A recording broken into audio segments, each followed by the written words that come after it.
Expect to see those gas and energy prices go up again because OPEC Plus, the international fossil fuel cartel led by Saudi Arabia, has sided with Russia by reducing its global oil output ahead of the winter. I guess Biden's fist bump didn't work. This is its largest supply cut since the beginning of the pandemic, and North America, Europe, and most of Asia are furious with this decision because it will likely worsen the global inflation and death toll in the winter. Thanks, OPEC, for reminding us why we shouldn't rely on fossil fuels. As for the U.S., President Biden ordered the release of more oil from the Federal Oil Reserve, and he says the government is assessing other options for energy supplies. As I see it, our options are either continuing to deal with dictators like Saudi Arabia, Russia, and Venezuela while killing our planet, or quickly expanding our clean energy supply and energy efficiency retrofits, which would reduce the cost of energy and increase our energy independence and stability while saving the planet for future generations. Seems like a clear choice to me, but what do I know?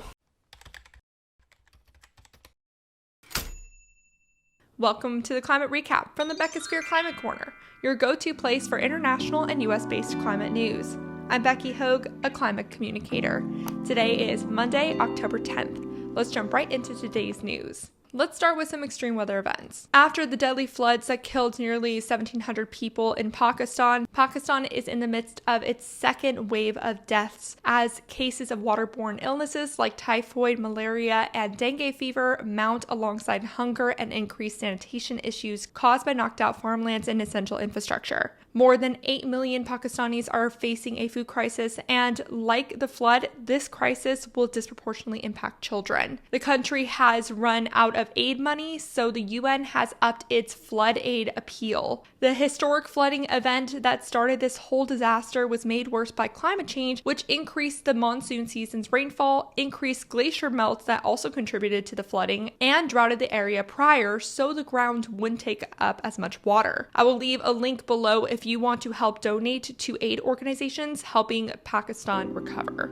China's weather was really confused last week. Dozens of heat alerts were issued in southern provinces like Jiangxi. Crops in the area are already struggling from the worst drought in 50 years. Jianying City in the Gansu province shattered previous Chinese October heat records when it reached 105 degrees Fahrenheit or 40.9 degrees Celsius last Monday. The weather there is usually around 60 degrees Fahrenheit, by the way. 3 other provinces hit heat records last week too. Meanwhile, other parts of China have already seen snowfall. I told you the weather there is really confused. The National Meteorological Center issued its earliest national cold wave warning last Sunday, which was lifted 3 days later. The warning applied to the north and central regions. These drastic temperature fluctuations could risk crop damage and hinder forest growth. Time for some climate studies. This summer broke so many drought records. Europe saw its worst drought in 500 years, the American West is in its worst drought it's seen in 1,200 years, and the Jiangxi River in China hit its lowest water level since at least 1865. The World Weather Attribution Service released a new report finding that the Northern Hemisphere drought could happen once every 20 years due to climate change, up from once every 400 years without global warming. Climate change forms feedback loops that make extreme weather events much more common and severe. For example, heat waves dry out areas leading to drought, and this lack of vegetation makes heat waves more common. And when one area is impacted by a heat wave, that heat can easily travel to other parts of the world. The North American heat waves this September have led to record ice melt in Greenland, which experienced temperatures about 8 degrees Celsius higher than average. The U.S. National Snow and Ice Data Center detected temperatures above 0 degrees Celsius over 3,200 meters or 10,500 feet above sea level for the first time in September since measurements began in 1989. Surface ice melt occurred on over a third of the ice sheet, melting an area equivalent to California and Nebraska combined. This could have large implications for atmospheric temperature patterns, sea level rise, and global ocean temperature patterns as well. Switching gears here, a new report by the anti-waste nonprofit Global Alliance for Incinerator Alternatives, or GAIA, determined that adopting zero-waste practices like composting, recycling, and production cuts could lead to an 84% decline in waste-related emissions. For the US, that's equivalent to taking all the gas-powered cars off the road. Food waste that is just thrown into landfill releases methane as it decomposes, and methane is 84 times a more potent greenhouse gas than CO2 for the first 20 years they're in the atmosphere. Because it's such a methane-heavy emitter, global food waste accounts for 10% of global greenhouse gas emissions. Gaia points to Seoul, South Korea as a great example of how to dispose waste properly. The city diverts some 96% of its organic waste from the landfill just by making separate bins available for people to throw food scraps into. That act alone can reduce a city's methane emissions by 62%. Organic material that's stuck to non-organic items in landfill can further be reduced by the addition of microbes, increasing the methane emissions reduction potential to 95%. What's interesting is that Gaia warns against energy recovery methods that capture methane from landfills to be converted into fuel or burning garbage for energy. They say these methods could produce more climate pollution than they avoid. The report also stressed the importance of source reduction, aka not producing as many goods to end up decomposing slowly in the landfill in the first place. Banning single-use plastics and increasing recycling and reuse infrastructure can significantly reduce energy intensity of goods. For example, a recycled aluminum can is 95% less energy intensive to make than a new one, though due to the lack of recycling infrastructure right now, a new one can cost less to make. So that's backwards. I'll pass this story off to you now, though. Do you live in an area that prioritizes composting, reuse, or recycling? If so, I'd love to hear what you think about these programs. If not, let me know what you would like to see in your area. For me, California recently started allowing people to put compost in their yard waste bins, which is an excellent thing, except that apartment complexes like mine often don't have a yard waste bin, so we still don't have access to that option. So I would like to see that improved. Let's get into the climate victories now. The International Monetary Fund, or IMF, recently stated that while cutting emissions will likely hinder economic growth and increase inflation, it won't hurt the global economy nearly as much as climate inaction. Decades of inaction have made a smooth transition less likely, but that doesn't mean that we shouldn't transition, it says. The IMF strongly encourages the world to resist using inflation as a reason to not act, and instead for global economies to drop emissions by 25% by 2030 to avoid the worst impacts of climate change. Continuing the monetary theme, Munich Re, the largest reinsurer in the world, announced on its website that starting in April 2023, it will stop investing in or insuring projects that involve new oil and gas fields or new midstream oil infrastructure. While some would have liked to see stricter moves away from supporting gas infrastructure, this is still a significant step for the global financial market. Let's switch gears now to talk about some news from the European agriculture sector. The dairy co-op Arla, which has 8,900 members in 7 European countries, announced it will pay farmers more money for their milk if they meet new sustainability targets. On the flip side of that coin, if farmers fail to meet those sustainability goals, they will see less money for their product. The initiative is based on a point system where points are received based on if farmers efficiently use fertilizer and protein, animal feed, the delivery of manure to biogas production, and the use of renewable electricity. The goal is to help the co-op reach its target of reducing emissions on farms by 30% for each kilo of milk produced by 2030, and of reaching net zero by 2050. The initiative will begin by July 2023. What do you think of this incentive model? Let me know in the comment section below. Once you go electric, you don't go back. That's according to data on vehicle registration collected by S&P Global Mobility. Roughly 2/3 of electric vehicle owning households in the US that bought a new car in 2022 got another electric one. That's up from less than half in the second quarter of 2021 and shows EVs staying power despite the US still being behind Europe and China in EV adoption. The number of models available in the US increased from 27 in July 2021 to 45 in July 2022. That number is expected to reach 150 models by 2025. Tesla's Model Y and Model 3 continue to be the most popular options, with just these two models accounting for half of new EV purchases in July.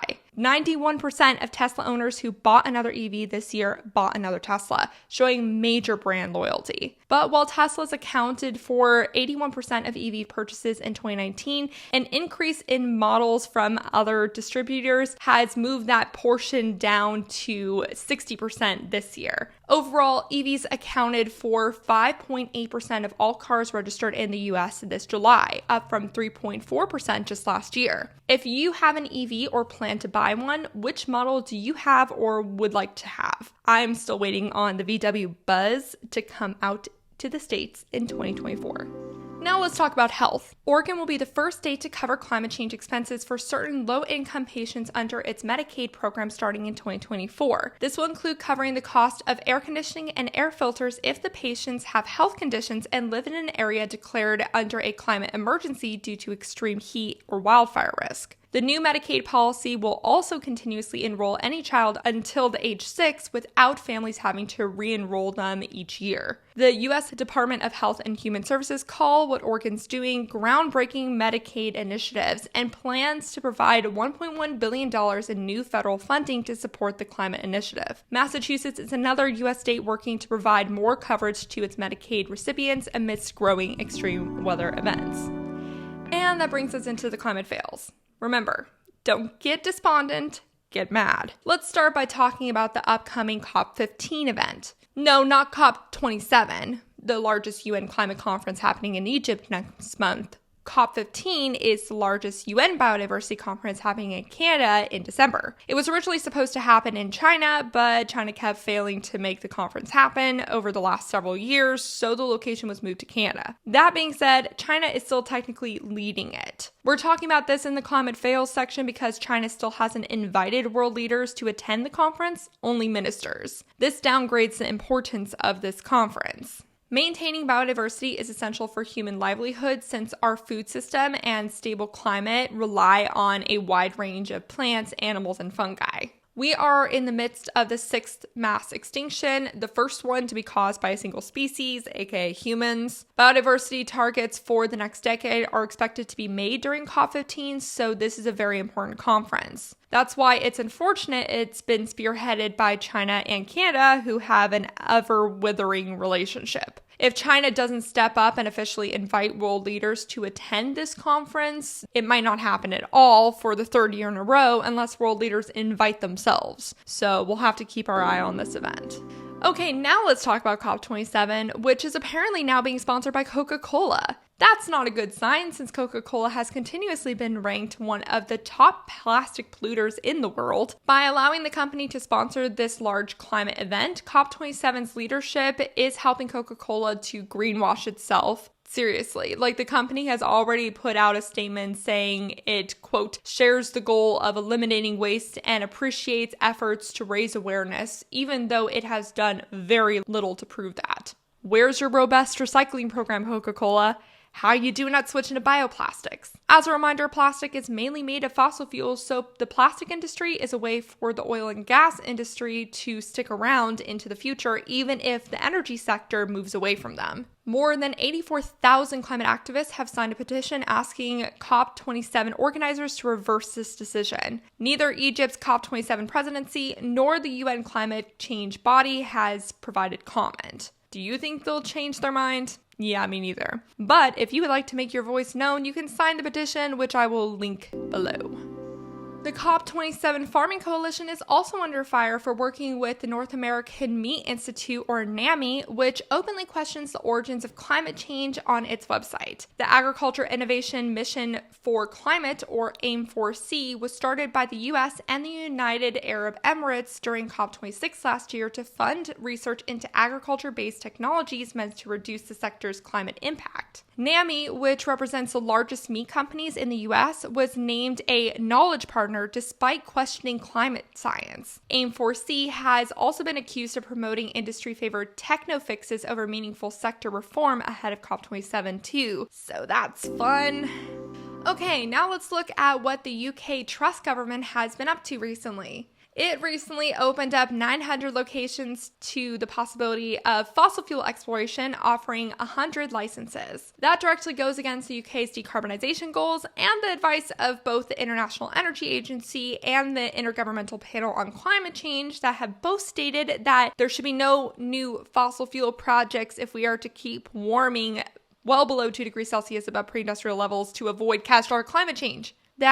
Supporters of the licensing say that it will increase energy independence and security, and that the fossil fuel produced from the North Sea will be less carbon intensive than imported fuel due to fewer transportation emissions. But that emissions reduction would probably be minuscule at best, and this exploration could lock the UK into fossil fuel use for longer, so these licenses will actually probably cause more emissions than if they weren't around. Additionally, even fossil fuel companies admit that this increase in exploration will do almost nothing to decrease energy prices. So it sounds like the only parties to benefit from this arrangement are fossil fuel companies and the UK government. But let me know what you think of this whole thing in the comment section below, especially if you're from the UK.